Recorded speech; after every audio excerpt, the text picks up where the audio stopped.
जय माता दी।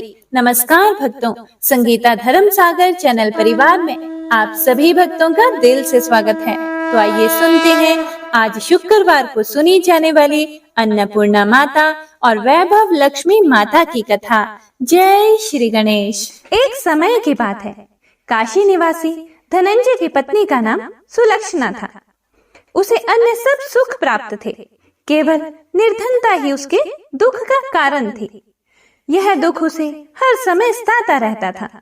एक दिन सुलक्षणा अपने पति से बोली, स्वामी, आप कुछ उद्यम करो, अर्थात कुछ काम धंधा रोजगार व्यापार कुछ कीजिए, तभी कुछ काम चलेगा। इस प्रकार कब तक हम ऐसे ही रहेंगे? सुलक्षणा की बात धनंजय के मन में बैठ गई और वह उसी दिन विश्वनाथ शंकर जी को प्रसन्न करने के लिए बैठ गया और कहने लगा, हे देवाधिदेव विश्वेश्वर, मुझे पूजा पाठ कुछ आता नहीं है, केवल तुम्हारे भरोसे बैठा हूँ। इतनी विनती करके वह 2-3 दिन भूखा प्यासा बैठा रहा। यह देखकर भगवान शंकर ने उसके कान में अन्नपूर्णा अन्नपूर्णा अन्नपूर्णा इस प्रकार 3 बार कहा। यह शब्द सुनते ही धनंजय सोचने लगा, यह कौन था और क्या कह गया। इसी सोच में धनंजय पड़ गया और मंदिर से आते ब्राह्मणों को देखकर पूछने लगा, पंडित जी, अन्नपूर्णा कौन है? ब्राह्मणों ने सोचा, इसने 2-3 दिन से कुछ खाया नहीं है। तो ब्राह्मणों ने कहा, तू अन्न छोड़ बैठा है, सो तुझे अन्न की ही बात सूझती है। जा, घर जाकर अन्न ग्रहण कर। धनंजय घर गया, अपनी पत्नी से सारी बात कही। वह बोली, नाथ, चिंता मत करो, स्वयं शंकर जी ने यह मंत्र आपको दिया है, वे स्वयं ही इसका खुलासा करेंगे। आप फिर जाकर उनकी आराधना करो। धनंजय फिर जैसा का तैसा पूजा में बैठ गया। जब वह पूजा में बैठा था तो रात्रि में शंकर जी ने आज्ञा दी। शंकर जी बोले, तू पूर्व दिशा में चला जा। यह सुनते ही वह चला गया और वह अन्नपूर्णा का नाम जपता जाता और रास्ते में फल खाता, झरनों का पानी पीता जाता। इस प्रकार कितने ही दिनों तक वह चलता गया। वहां उसे चांदी सी चमकती वन की शोभा देखने में आई। सुंदर सरोवर देखने में आया।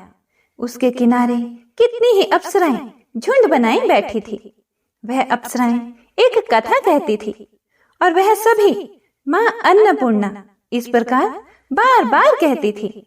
यह अघन मास की उजेली रात्रि थी और आज से ही व्रत का आरंभ था। जिस शब्द की खोज करने वह निकला था, वह उसे वहां सुनने को मिला। धनंजय ने उनके पास जाकर पूछा, हे देवियों, आप यह क्या करती हो? उन सब ने कहा, हम सब मां अन्नपूर्णा का व्रत करती हैं।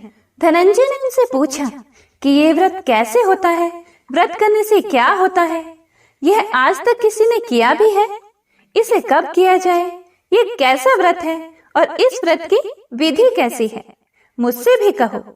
अप्सराएं कहने लगी, इस व्रत को सब कोई कर सकते हैं। 21 दिन तक के लिए 21 गांठ का सूत लेना चाहिए। 21 दिन यदि ना बने तो एक दिन उपवास करें। यह भी ना बने तो केवल कथा सुनकर प्रसाद लें। निराहार रहकर कथा कहें।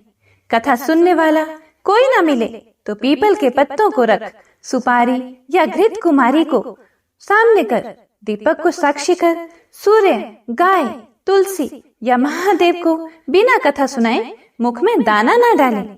यदि भूल से कुछ पड़ जाए तो 1 दिवस फिर उपवास करें। व्रत के दिन क्रोध ना करें और झूठ ना बोलें। धनंजय बोला, इस व्रत के करने से क्या होगा? अप्सराएं कहने लगी, इसके करने से अंधों को नेत्र मिलते हैं, लूलों को हाथ मिलते हैं, निर्धन के घर धन आता है, बांझी को संतान होती है, मूर्ख को विद्या आती है। जो जिस कामना से व्रत करे, माँ उसकी इच्छा पूरी करती है। वह कहने लगा, बहनों, मेरे भी धन नहीं है, विद्या नहीं है, कुछ भी तो नहीं है, मैं भी तो दुखियारा ब्राह्मण हूँ, मुझे इस व्रत का सूत दोगी? अप्सराएं बोली, हाँ भाई, तेरा कल्याण हो, तुझे हम जरूर देंगे। ले इस व्रत का मंगल सूत्र ले। धनंजय ने व्रत किया। व्रत पूरा हुआ। तभी सरोवर में से 21 खंड की स्वर्ण सीढ़ी हीरा मोती जड़े हुए प्रकट हुई। धनंजय जय अन्नपूर्णा कहता जाता था। इस प्रकार कितनी ही सीढ़ियां उतर गया तो क्या देखता है कि करोड़ों सूर्य से प्रकाशमान अन्नपूर्णा का मंदिर है। उसके सामने स्वर्ण सिंहासन पर माता अन्नपूर्णा विराजमान है। सामने भिक्षा हेतु भगवान शंकर खड़े हैं। देवांगनाएं चंवर डुलाती हैं। कितनी ही हथियार बांधे पहरा देती हैं। धनंजय दौड़कर जगदम्बा के चरणों में गिर गया। देवी उसके मन का क्लेश जान गई। धनंजय कहने लगा, माता आप तो अंतर्यामी हो, आपको अपनी दशा क्या बताऊं? माता बोली, तुमने मेरा व्रत किया है तो जा, संसार तेरा सत्कार करेगा। माता ने धनंजय की जिह्वा पर बीज मंत्र लिख दिया। अब तो उसके रोम रोम में विद्या प्रकट हो गई। इतने में क्या देखता है कि वह काशी विश्वनाथ के मंदिर में खड़ा है। माँ का वरदान ले धनंजय घर आया। सुलक्षणा से सब बात कही। माता जी की कृपा से उसके घर में संपत्ति उमड़ने लगी। छोटा सा घर बहुत बड़ा गिना जाने लगा। जैसे शहद के छत्ते में मक्खियां जमा होती हैं, उसी प्रकार अनेक सगे संबंधी आकर उसकी बड़ाई करने लगे और कहने लगे, इतना धन और इतना बड़ा घर, सुंदर संतान नहीं तो इस कमाई का कौन भोग करेगा? सुलक्षणा से संतान नहीं है, इसलिए तुम दूसरा विवाह करो। अनिच्छा होते हुए भी धनंजय को दूसरा विवाह करना पड़ा और सती सुलक्षणा को सौत का दुख उठाना पड़ा। इस प्रकार दिन बीतते गए। फिर अघन मास आया। नए बंधन से बंधे पति से सुलक्षणा ने कहलाया कि हम व्रत के प्रभाव से सुखी हुए हैं, इस कारण यह व्रत हमें छोड़ना नहीं चाहिए। यह माता जी का प्रताप है जो हम इतने संपन्न और सुखी हैं। सुलक्षणा की बात सुन धनंजय उसके यहाँ आया और व्रत में बैठ गया। नई बहू को इस व्रत की खबर नहीं थी। वह धनंजय के आने की राह देख रही थी। दिन बीतते गए और व्रत पूर्ण होने में 3 दिवस बाकी थे कि नई बहू को खबर पड़ी। उसके मन में ईर्ष्या की ज्वाला दहक रही थी। सुलक्षणा के घर आ पहुंची और उसने वहां भड़दंग मचा दी। वह धनंजय को अपने साथ ले गई। नए घर में धनंजय को थोड़ी देर के लिए निद्रा ने आ दबाया। इसी समय नई बहू ने उसका व्रत का सूत तोड़कर आग में फेंक दिया। अब तो माता जी का कोप जाग गया। घर में अकस्मात आग लग गई। सब कुछ जलकर खाक हो गया। सुलक्षणा जान गई और पति को फिर अपने घर ले आई। नई बहू रूठकर पिता के घर जा बैठी। पति को परमेश्वर मानने वाली सुलक्षणा बोली, नाथ घबराना नहीं, माता जी की कृपा अलौकिक है। पुत्र कुपुत्र हो जाता है पर माता कुमाता नहीं होती। अब आप श्रद्धा और भक्ति से आराधना शुरू करो, वे जरूर हमारा कल्याण करेंगी। धनंजय फिर माता के पीछे पड़ गया। फिर वही सरोवर सीढ़ी प्रकट हुई। उसमें माँ अन्नपूर्णा कहकर वह उतर गया। वहां जा माता जी के चरणों में रुदन करने लगा। माता प्रसन्न हो बोली, यह मेरी स्वर्ण की मूर्ति ले, उसकी पूजा करना, तू फिर सुखी हो जाएगा। जा, तुझे मेरा आशीर्वाद है। तेरी स्त्री सुलक्षणा ने श्रद्धा से मेरा व्रत किया है, उसे मैंने पुत्र दिया है।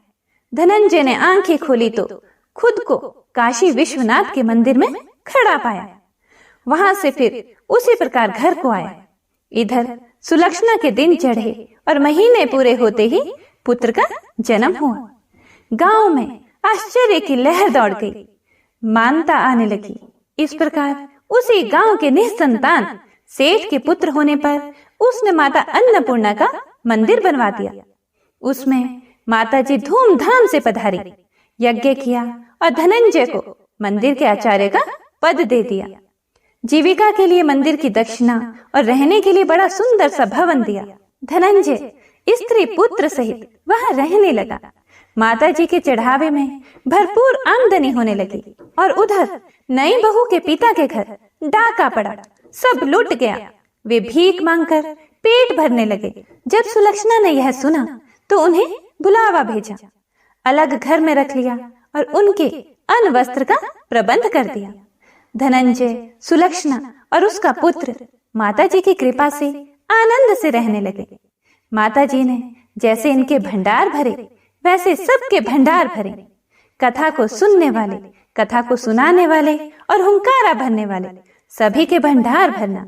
कथा अधूरी हो तो पूरी करना, पूरी हो तो मान करना। प्रेम से बोलिए अन्नपूर्णा माता की जय। आइए अब पूरे भक्ति भाव से श्रवण करते हैं संपूर्ण वैभव लक्ष्मी व्रत कथा का। एक बहुत बड़ा नगर था जिसकी जनसंख्या बहुत ज्यादा थी। दूर दूर के लोग इस नगर में काम धंधे, नौकरी, रोजगार की तलाश में यहाँ आते थे और जब रोजगार मिल जाता था तो यहीं पर जम जाते थे, यहीं रहने लग जाते थे। ये लोग अपने काम धंधों में ऐसे व्यस्त रहते कि अपने अतिरिक्त किसी की भी परवाह नहीं करते थे। लोभ, स्वार्थ ने घर के सदस्यों से भी प्रेम व्यवहार कम कर दिया था। ममता, प्यार, दया, सहानुभूति, परोपकार जैसे संस्कार बहुत कम हो गए थे। पूजा पाठ दिखावे व अपने स्वार्थ पूर्ति के लिए ही लोग करते थे। श्रद्धा पूर्वक भक्ति भाव से प्रभु भजन एवं कीर्तन नाम मात्र के लिए ही करते थे। हेरा फेरी, बेईमानी, शराब, जुआ, व्यभिचारी आदि धर्म विरुद्ध कार्यों को ही लोग जीवन का सुख मानते थे। उच्च विचार की शिक्षा पुरानी पड़ गई थी। अब तो अधिकतर लोग किसी भी प्रकार से धन कमाकर ऐश करो पर विश्वास करते थे। इसी नगर में शीला अपने पति के साथ रहती थी। शीला के पति का अपना एक छोटा सा कारोबार था। वह बहुत विवेकी और सुशील था। ईमानदारी से वह अपना कारोबार करता था, जिससे उसका कारोबार ठीक ठाक चल रहा था और आराम से उनका जीवन व्यतीत हो रहा था। शीला धार्मिक प्रवृत्ति की, संतोषी स्वभाव की स्त्री थी। वह कभी भी किसी की बुराई नहीं करती थी। यथासंभव दूसरों की सहायता को हमेशा तत्पर रहती थी। घर के कार्यों से बचे समय का सदुपयोग वह प्रभु भजन व कीर्तन करने अथवा धार्मिक या ज्ञानवर्धक पुस्तकें पढ़ने में बिताती थी। वास्तव में उनकी गृहस्थी एक आदर्श गृहस्थी थी। आसपास के अधिकांश लोग उस परिवार की बहुत ही सराहना करते थे, किंतु कुछ लोग जिन्हें दूसरों की खुशी देखकर जलन होती है, उन्हें सुख संतोष पूर्वक जीवन यापन करते देख मन ही मन जलते थे। वे इस प्रयास में रहते थे कि किसी भी प्रकार शीला के पति को गलत रास्ते पर चलाकर उसकी धन संपत्ति से, उसकी दौलत से खुद ऐश करें। शीला का गृहस्थ जीवन इसी प्रकार हंसी खुशी चल रहा था। पर कहावत है ना, सब दिन होत ना एक समान। मनुष्य के जीवन में सुख दुख, लाभ हानि लगे रहते हैं। शीला के पति को भी अपने कारोबार में काफी घाटा उठाना पड़ा। ऐसा लग रहा था कि जैसे मानो कुछ भाग्य ही उसका रूठ गया हो। वह अपने कारोबार में हुए घाटे का जल्द से जल्द लाभ में बदलने के चक्कर में गलत लोगों से मित्रता कर बैठा। ये झूठे मित्र उसे जल्द ही करोड़पति बनने का सपना दिखाने लगे और उसे जुआ, घुड़दौड़, शराब आदि के कुचक्कर में डाल दिया। भला आज तक जुए, शराब आदि कुटैबों से कौन धनवान हुआ है जो वह धनवान हो पाता? शीला का पति करोड़पति तो बना नहीं, खाकपति जरूर बन गया। वह रोडपति बन गया, यानी रास्ते पर भटकते भिखारी जैसी उसकी स्थिति हो गई थी। जल्द से जल्द अमीर बनने के लालच में वह घर में थोड़ी बहुत बची धन संपत्ति, गहने जेवर आदि सभी गंवा बैठा। एक समय ऐसा था कि पति पत्नी सुखपूर्वक जीवन व्यतीत कर रहे थे। कुछ ही दिनों में ऐसा समय आ गया कि उनको 2 समय के भोजन के भी लाले पड़ गए। घर में दरिद्रता, भूखमरी का माहौल हो गया। इससे शीला का पति और भी ज्यादा चिड़चिड़ा हो गया। वह बात विवाद पर अपनी पत्नी शीला के साथ गाली गलौज और मारपीट करने लगा। शीला एक सुशील और संस्कारी स्त्री थी। वह पति को अपना सब कुछ समझती थी। पति के ऐसे व्यवहार से वह दुखी तो बहुत थी, लेकिन भगवान पर भरोसा रखकर वह यह सब दुख सहने लगी। वह यह सोचकर सहती रही कि दुख के बाद सुख जरूर आएगा। कहते हैं ना, दुख में ही भगवान याद आते हैं। इसीलिए शीला को भी हर समय प्रभु पर भरोसा था और विश्वास था कि भगवान उसे सुख के दिन भी अवश्य दिखाएगा। आज दुख तो कल सुख जरूर आएगा। एक दिन दोपहर को शीला दुखी हृदय से भगवान को याद कर रही थी कि हे प्रभु, हम तेरे छोटे बच्चे हैं, हमारी गलतियां और अपराधों को क्षमा करो। हे भगवान, मेरे पति को सद्बुद्धि दो। अभी वह ऐसा कह ही रही थी कि अचानक किसी ने उसके दरवाजे पर दस्तक दी। शीला मन में सोचने लगी कि इस समय मुझ गरीब के घर में कौन आ सकता है। जितने भी मेरे सगे संबंधी यार दोस्त थे वो तो पहले ही हमसे किनारा कर बैठे हैं। यह सोचते सोचते वह दरवाजा खोलने चली गई और जब उसने दरवाजा खोला तो देखा सामने एक वृद्ध महिला खड़ी थी। शरीर पर झुर्रियां थी किंतु चेहरे से अलौकिक तेज टपक रहा था। उनकी आंखों से करुणा और प्यार का मानो अमृत बह रहा था। शीला उस वृद्ध महिला को पहचानती तो नहीं थी, फिर भी आदर के साथ उन्हें अपने घर के अंदर ले आई। उनके घर में बैठाने के लिए आसन तक नहीं था, इसीलिए सुकुचाते हुए शीला ने एक फटी हुई चादर बिछाकर उन्हें बैठने को कहा। वृद्धा महिला उसी चादर पर आराम से बैठ गई। वृद्ध महिला को देखकर शीला के मन को कुछ शांति सी महसूस हुई। वृद्धा ने उससे पूछा, शीला मुझे पहचानती हो या नहीं? शीला बोली, मां जी आपको देखते ही कुछ अपनापन तो महसूस हुआ मुझे। ऐसा लगता है जैसे आप मेरे बहुत नजदीकी हो। आपको देखकर मेरा रोम रोम खिल उठा है, जैसा अक्सर किसी खास परिचित व्यक्ति अर्थात किसी अपने खास रिश्तेदार से मिलने पर होता है। लेकिन मुझे कुछ याद नहीं आ रहा कि मैंने आपको कहाँ देखा था। वृद्धा ने अपनापन दिखाते हुए कहा, क्यों इतनी जल्दी भूल गई?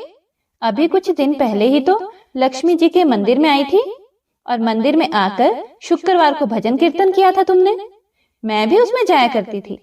हर शुक्रवार को मैं तुमसे वहां मिलती थी। जब से शीला का पति गलत लोगों की संगत में बैठकर घर लुटाने लगा था, तभी से शीला बाहर निकलने में शर्म महसूस करने लगी थी। इसीलिए उसने मंदिर में जाना भी बंद कर दिया था। शीला ने याद करने की कोशिश की कि वह कब उस बुढ़िया मां से मिली थी, परंतु उसको कुछ याद नहीं आया। तभी वृद्ध महिला बोली, बेटी तू मंदिर में कितने मधुर भजन गाती थी। बहुत दिन से तू वहां नहीं आई। मैंने सोचा चलो चलकर तुम्हें देखती हूँ, कहीं तुम बीमार तो नहीं हो। यही सोचकर मैं यहाँ चली आई। वृद्धा के ममत्व भरे वचनों को सुनकर शीला का हृदय भर आया।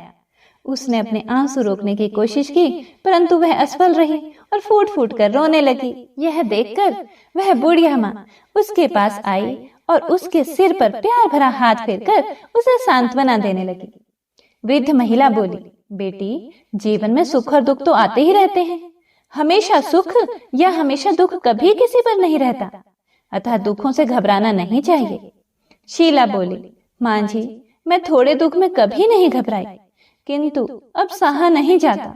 ऐसा कहते कहते वह फिर से रोने लगी। वृद्ध महिला फिर से सांत्वना देती हुई बोली, धैर्य रखो बेटी और अपनी व्यथा मुझे बताओ। तुझे क्या दुख खाया जा रहा है? इस प्रकार बताने से तेरा मन भी थोड़ा हल्का हो जाएगा और मुझसे हो सकेगा तो तेरे दुख दूर करने का उपाय भी तुझे बता दूंगी। वृद्ध महिला की बात सुनकर शीला के मन को बहुत राहत मिली। उसने बुढ़िया माँ को अपनी दुख भरी कथा सुनानी शुरू कर दी। वह बोली, माँ जी पहले मेरे परिवार में बहुत सुख शांति थी। मेरे पति बहुत मेहनती, ईमानदार और सुशील थे। भगवान की कृपा से मेरे घर में खुशियां ही खुशियां थी। किसी भी कार्य में हमें कभी भी धन की कमी महसूस नहीं होती थी। अचानक हमारे भाग्य ने पलटा खाया। मेरे पति को अपने कारोबार में घाटा हुआ। अधिक धन कमाने के चक्कर में वे बुरे लोगों की संगत में आ गए और वे जुआ, शराब, रेस आदि कुटुंबों में फंस गए। इस प्रकार उन्होंने अपना सब कुछ गंवा दिया। आज हम बिल्कुल कंगाल हो गए हैं माँ। अब तक तो जैसे तैसे घर की छोटी मोटी चीजें बेचकर अपना गुजारा कर रहे थे। अब तो घर की सभी वस्तुएं भी समाप्त हो गई हैं। हम दर दर की ठोकरें खाने वाले भिखारी हो गए हैं। वृद्ध महिला बोली, बेटी कर्म की गति बड़ी न्यारी होती है। मनुष्य यदि अच्छे कर्म करे तो उसे दुख नहीं उठाना पड़ता। कुछ पिछले जन्मों के कारण लाभ हानि अथवा सुख दुख मनुष्य पर आते रहते हैं। ऐसे में वह संयम से काम ले और भगवान पर भरोसा रखे तो शीघ्र ही उन दुखों से पार पा लेता है। बेटी तेरे दिन भी अवश्य फिरेंगे। मैं तुझे एक उपाय बताती हूँ। तू भगवती महालक्ष्मी की भक्त है। वे तो स्वयं धन की देवी और प्रेम तथा करुणा की अवतार है। अपने भक्तों पर उनकी कृपा सदा बनी रहती है। इसीलिए तू उन्हीं महालक्ष्मी जी का व्रत कर, वे अवश्य ही तेरा कष्ट दूर करेंगी। बुढ़िया माँ की बात सुनकर शीला बहुत प्रसन्न हुई। उसने पूछा, मां जी, श्री महालक्ष्मी जी का व्रत कैसे किया जाता है, यह मुझे समझा कर कहो। मैं इस व्रत को अवश्य करूंगी। बुढ़िया माँ ने कहा, बेटी, श्री महालक्ष्मी जी का व्रत बहुत ही सरल है। इसके करने से धन संपत्ति, सुख, वैभव और यश प्राप्त होता है। कुंवारी लड़कियों को मनचाहा पति मिलता है, निसंतान को संतान हो जाती है, किसी की खोई हुई वस्तु हो वह भी वापस मिल जाती है, कोई अन्य मनोकामना भी किसी की हो तो वह भी इस व्रत को करने से पूर्ण हो जाती है। धन और वैभव प्रदान करने के कारण ही देवी महालक्ष्मी को धन लक्ष्मी अथवा वैभव लक्ष्मी भी कहा जाता है। शुक्रवार का दिन देवी का दिन होता है, इसीलिए यह व्रत शुक्रवार को ही किया जाता है। व्रत करने वाले को सुबह स्नान आदि से निवृत्त होकर भगवती महालक्ष्मी माँ की जय, वैभव लक्ष्मी माँ की जय का निरंतर जाप करते रहना चाहिए। सायंकाल अपने घर के एक कोने में चौका लगाकर अथवा साफ करके एक चौकी लगा दो। उसके ऊपर एक साफ कपड़ा बिछाकर उस पर थोड़े से चावल रखो। फिर एक लोटे में जल भरकर उन चावलों के ऊपर उस लोटे को रख दो। लोटे के ऊपर एक कटोरी रखो। उस कटोरी में सोने या चांदी का कोई आभूषण रख दो। अगर कोई आभूषण ना हो तो 1 रुपए का सिक्का भी कटोरी में रखा जा सकता है। इसके बाद एक घी का दीपक और धूप बत्ती बनाकर उसे जलाकर रख दो। एक बर्तन में थोड़ा सा मीठा प्रसाद के रूप में रखो। प्रसाद में बताशे अथवा गुड़ भी रखे जा सकते हैं। चौकी के ऊपर लोटे के पास सोने, चांदी या तांबे का बना श्री यंत्र भी रखो।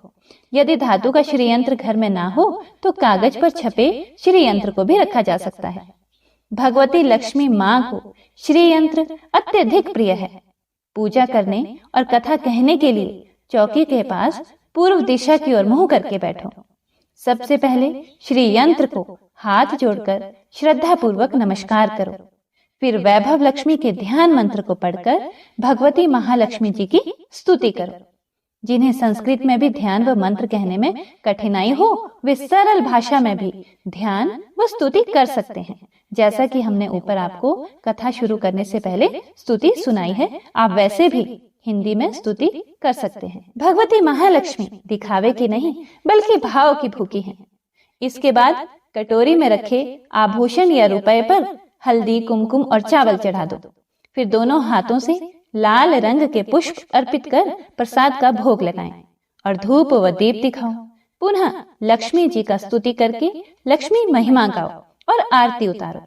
फिर मन ही मन में सच्चे हृदय से जय महालक्ष्मी माँ का 11 बार उच्चारण करो। इसके बाद 11 या 21 शुक्रवार को व्रत करने का संकल्प लेकर अपनी मनोकामना पूरी करने के लिए माँ से हाथ जोड़कर विनती करो। अंत में माँ का प्रसाद बांट दो और थोड़ा सा प्रसाद अपने लिए रखो। बाद में कटोरी में रखा हुआ आभूषण, रुपया और श्री यंत्र उठाकर रख दो। लोटे का पानी तुलसी के पौधे पर चढ़ा दो। इस दिन पूरे दिन उपवास रखकर सायंकाल प्रसाद खाना चाहिए। यदि इतनी शक्ति ना हो तो एक बार शाम को प्रसाद खाकर सादा वैष्णव भोजन कर सकते हैं। इस प्रकार इस व्रत को शास्त्रीय विधि के अनुसार करने से उसका फल अवश्य प्राप्त होता है। इस व्रत के प्रभाव से मनुष्य की सब विपत्तियां दूर होकर धन, वैभव, लक्ष्मी की प्राप्ति होती है। कुंवारी कन्याओं को मन भावन पति मिलता है। सौभाग्यवती स्त्रियों को सौभाग्य अखंड रहता है। निःसंतान दंपति को संतान की प्राप्ति होती है और कोई भी किसी की कुछ भी मनोकामना हो तो वह भी अवश्य पूरी होती है। शीला यह सब सुनकर बहुत ही खुश हुई, बहुत प्रसन्न हुई। उसने कहा, माँ जी, आपने यह जो श्री वैभव लक्ष्मी के व्रत की विधि मुझे बताई है उसे मैं अवश्य ही करूंगी। आप कृपा करके मुझे इसकी उद्यापन विधि भी समझा कर बताइए। वृद्ध महिला ने कहा, बेटी, इस व्रत की उद्यापन करने की विधि भी बहुत ही आसान है, बहुत सरल है। ध्यान से सुनो। 11 या 21 जितने शुक्रवार को व्रत करने का आपने संकल्प किया हो उतने व्रत पूर्ण श्रद्धा और भावना पूर्वक पूरे होने पर अंतिम शुक्रवार को उद्यापन किया जाता है। इस दिन पूजा विधि हर शुक्रवार को की गई पूजा विधि की तरह ही की जाती है। इस दिन प्रसाद के लिए नारियल गिरी और खीर का प्रसाद वितरित किया जाता है। प्रसाद के साथ कम से कम 7 कुंवारी या सौभाग्यवती स्त्रियों को कुमकुम का तिलक लगाकर श्री वैभव लक्ष्मी व्रत कथा की एक पुस्तक भेंट दी जाती है।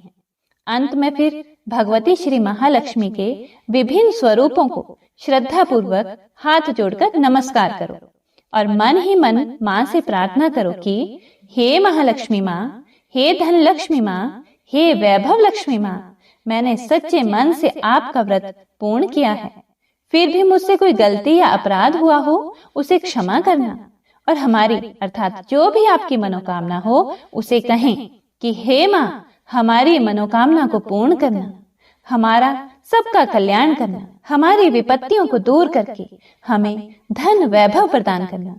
हे देवी माँ, आपकी महिमा अपरंपार है। बुढ़िया माँ से श्री वैभव लक्ष्मी के व्रत की शास्त्रीय विधि सुनकर शीला का मन मयूर जैसे नाच उठा। उसे लगा मानो उसे मन मांगी मुराद मिल गई हो। उसने तत्काल ही अपनी आंखें बंद करके मन ही मन संकल्प लिया कि हे वैभव लक्ष्मी माँ, मैं आपका 21 शुक्रवार तक बुढ़िया माँ द्वारा बताई गई शास्त्रीय विधि के अनुसार व्रत और उद्यापन करूंगी। इस प्रकार संकल्प करके जैसे ही शीला ने आंखें खोली तो वृद्ध माँ को कमरे में नहीं पाया। उसने घर के बाहर आकर देखा, किंतु वहां भी उसे कहीं माँ जी दिखाई ना दी। उसे बहुत आश्चर्य हुआ कि थोड़ी ही देर में माँ जी कहाँ गायब हो गई। वास्तव में वे साक्षात भगवती महालक्ष्मी थी, जो अपनी भक्त शीला को वृद्धा का वेश रखकर रास्ता दिखाने आई थी। अगले ही दिन शुक्रवार था। शीला सुबह नहा धोकर मन ही मन जय महालक्ष्मी माँ, जय वैभव लक्ष्मी माँ का जाप करने लगी। सायंकाल वह वैभव लक्ष्मी माँ की पूजा करने बैठी। घर में कोई आभूषण तो था नहीं। आभूषण के नाम पर उसकी नाक की एकमात्र लौंग बाकी बची थी। उसने वही निकालकर धोकर कटोरी में रखी।